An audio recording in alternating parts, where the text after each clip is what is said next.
Dive into the mystery of the mighty 12 Kazuki, the elite demons under Muzan Kibutsuji's reign. This video unravels their once human lives before they turned into the formidable beasts we know. Uncover their past, the transformation, and understand the essence of every demon saga. Enmu. Enmu's backstory reveals that as a child he struggled with differentiating between dreams and reality, which led to causing trouble for those around him. As he grew older, Enmu developed expertise in hypnotic techniques and exploited terminally ill individuals by convincing them that they had miraculously recovered. Despite people eventually realizing it was a deceit, Enmu persisted in his scams. One fateful night, Muzan Kibutsuji encountered Enmu, who surprisingly showed admiration and reverence towards him. Recognizing Enmu's potential and unique abilities, Muzan decided to transform him into a demon, thus harnessing his skills for his own benefit. Daki and Gyutaro. Now, Daki and Gyutaro were siblings who grew up in the lowest caste of the entertainment district. Gyutaro, being the elder sibling, had a frail body and physical features that were considered unattractive. As a result, he endured constant bullying and abuse during his childhood. Due to his unclean appearance and perceived ugliness, Gyutaro became a complete outcast in an entertainment district where beauty held immense value. Unfortunately, his mother neglected and mistreated him, leaving Gyutaro to fend for himself. In his struggle to survive, he resorted to eating bugs and insects, further intensifying his isolation and rejection from society. Gyutaro endured a wretched existence, feeling as though he was destined to be a punching bag for others. However, when his younger sister Ume was born, everything changed. Unlike Gyutaro, Ume possessed beauty and he made it his mission to shield her from the same abuses he had suffered throughout his life. Gyutaro dedicated himself to protecting his sister, ensuring she had enough food and warmth. Through his indomitable willpower, the two of them managed to survive against all odds. Gyutaro's relentless determination became their lifeline, fostering a bond that transcended their harsh circumstances. After their mother succumbed to a disease when they were young, Daki and Gyutaro found themselves navigating the ruthless world of the entertainment district all alone. Gyutaro honed his fighting skills to an exceptional level, and he decided to capitalize on this talent by becoming a debt collector. Whenever someone owed money and refused to pay, Gyutaro would step in and forcefully collect the debt. Regardless of whether the debtor paid or not, Gyutaro didn't hesitate to employ physical violence, earning himself a reputation for being merciless. His intimidating appearance further added to his success as people found him scary and were more likely to comply with his demands. With Gyutaro's newfound career as a debt collector, things began to improve for Daki and him. Meanwhile, Daki, also known as Ume, found work within one of the entertainment district houses, marking a hopeful turn in their lives. When Ume reached the age of 13, one day, Gyutaro discovered her in a nearly lifeless state, enduring excruciating pain. It was revealed that Ume used a hairpin to blind a samurai who had visited her as a client, seeking revenge for the torment she had experienced. In response, the samurai subjected her to the horrifying act of burning her alive. This sight filled Gyutaro with indescribable rage, and as he mourned the suffering of his sister, he confronted and killed the samurai even though he was gravely injured by the samurai.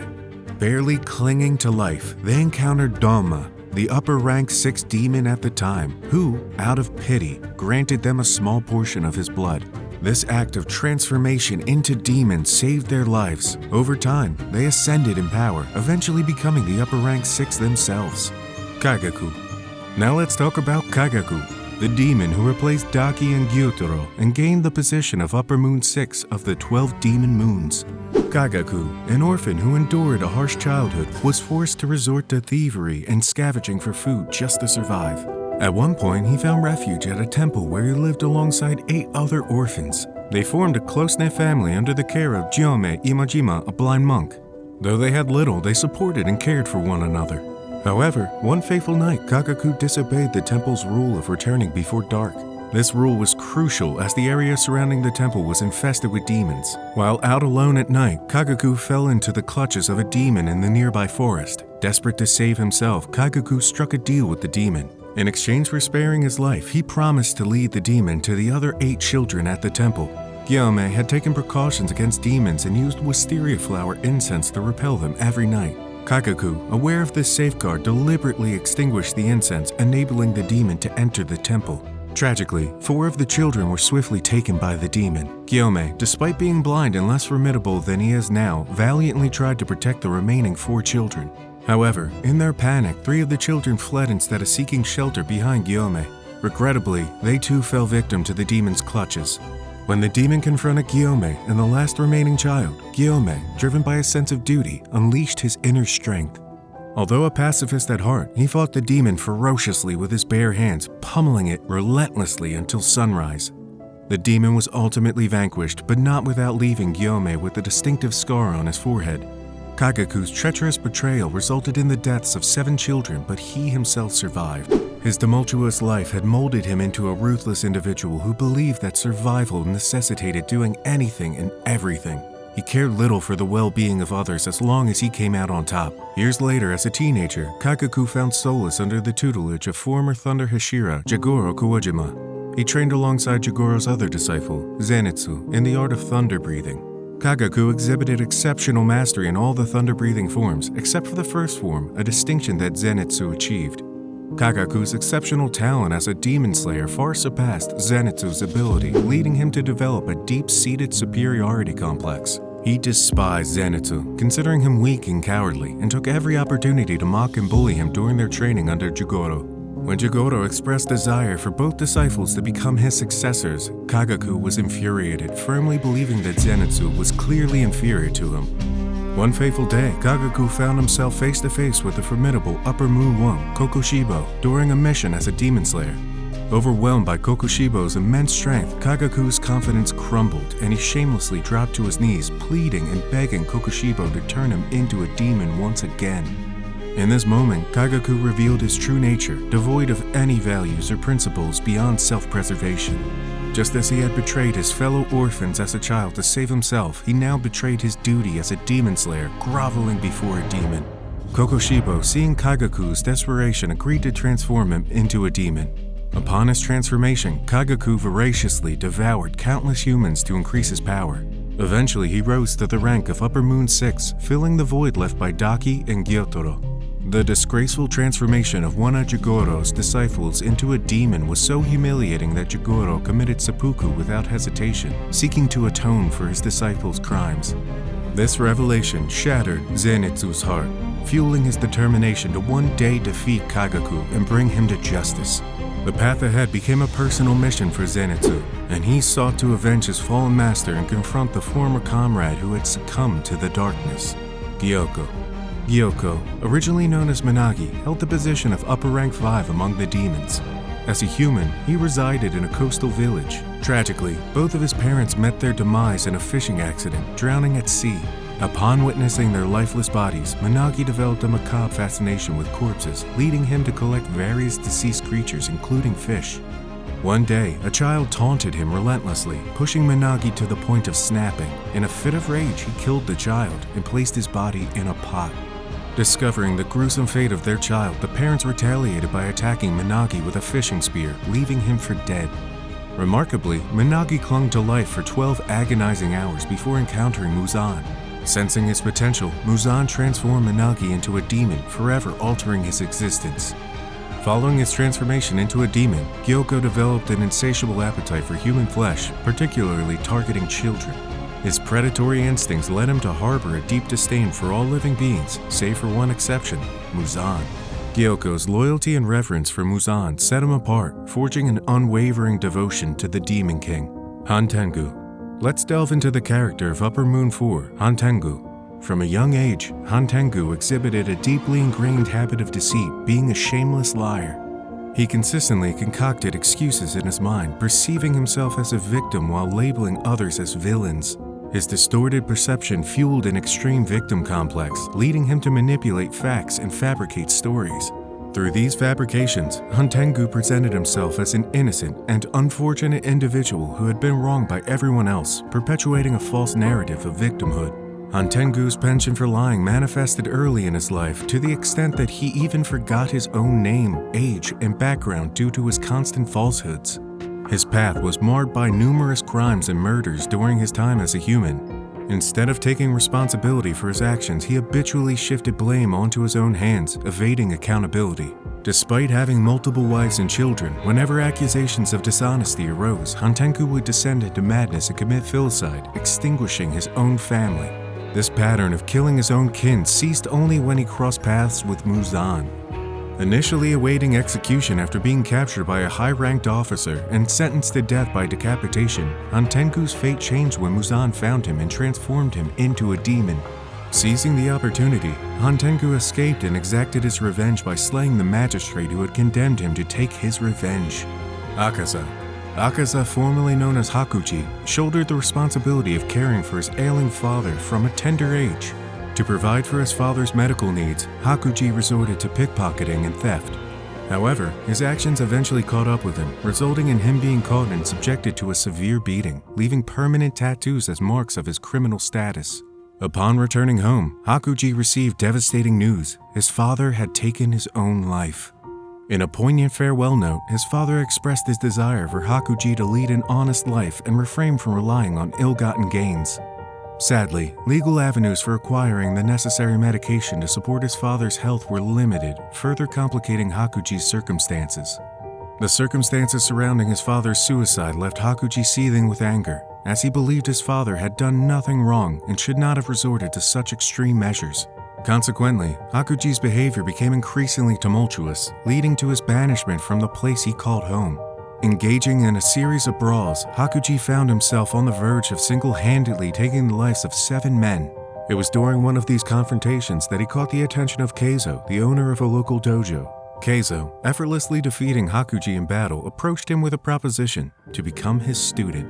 After several years of training under Keizo, Hakuji had grown immensely skilled. Keizo entrusted him with the task of taking over the dojo and marrying his daughter, Koyuki, whom Hakuji had developed a bond with. Filled with joy, Hakuji returned to the village to share the good news with his father's resting place. However, upon his return, he received devastating news from a student of Keizo's dojo. A rival martial arts school had poisoned the well from which Koyuki and Keizo had consumed water, leading to their untimely deaths. Consumed by grief and fury, Hakuji's wrath knew no bounds.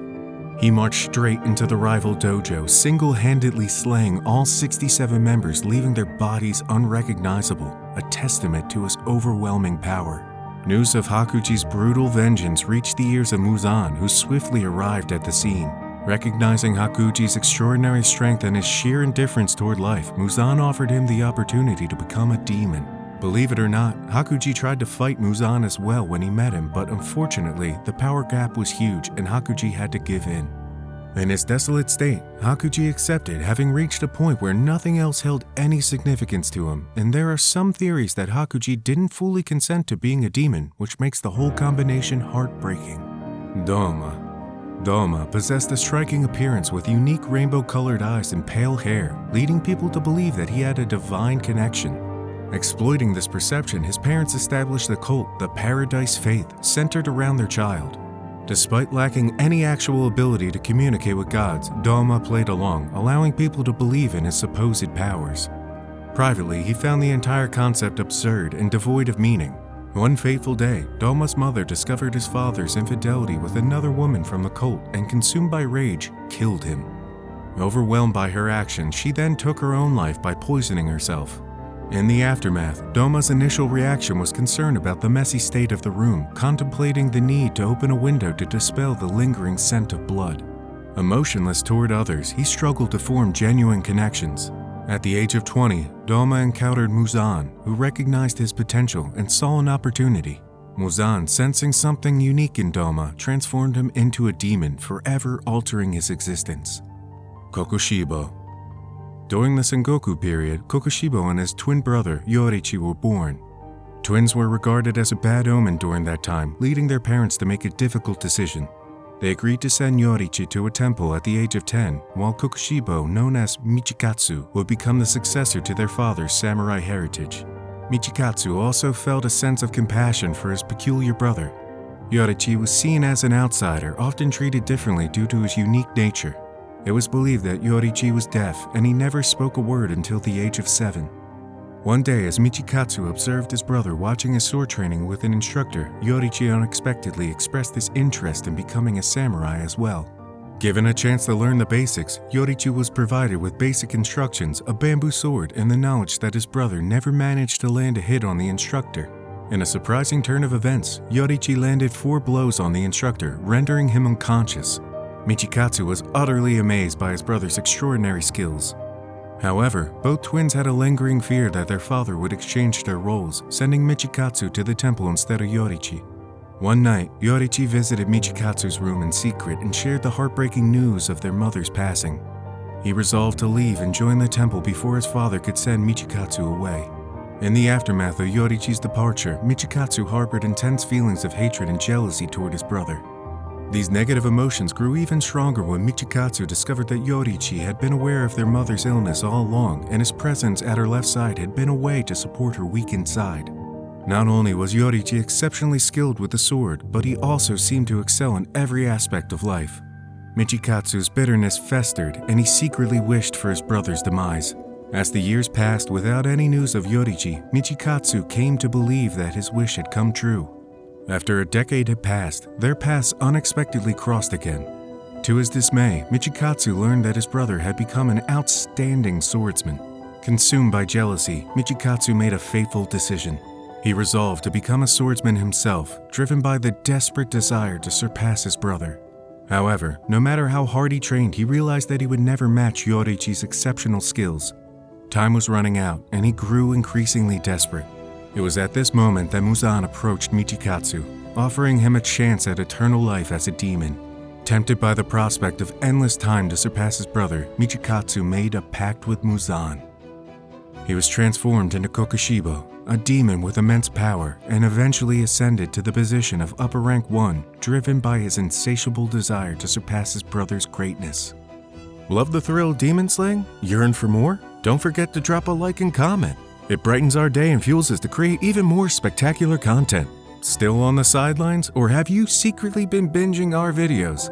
Join our vibrant community now. Subscribe, click the bell, and let's continue this exciting journey together. Remember, we've got a treasure trove of videos waiting just for you. It's completely free and the coolest way to support us. Thanks for your outstanding support.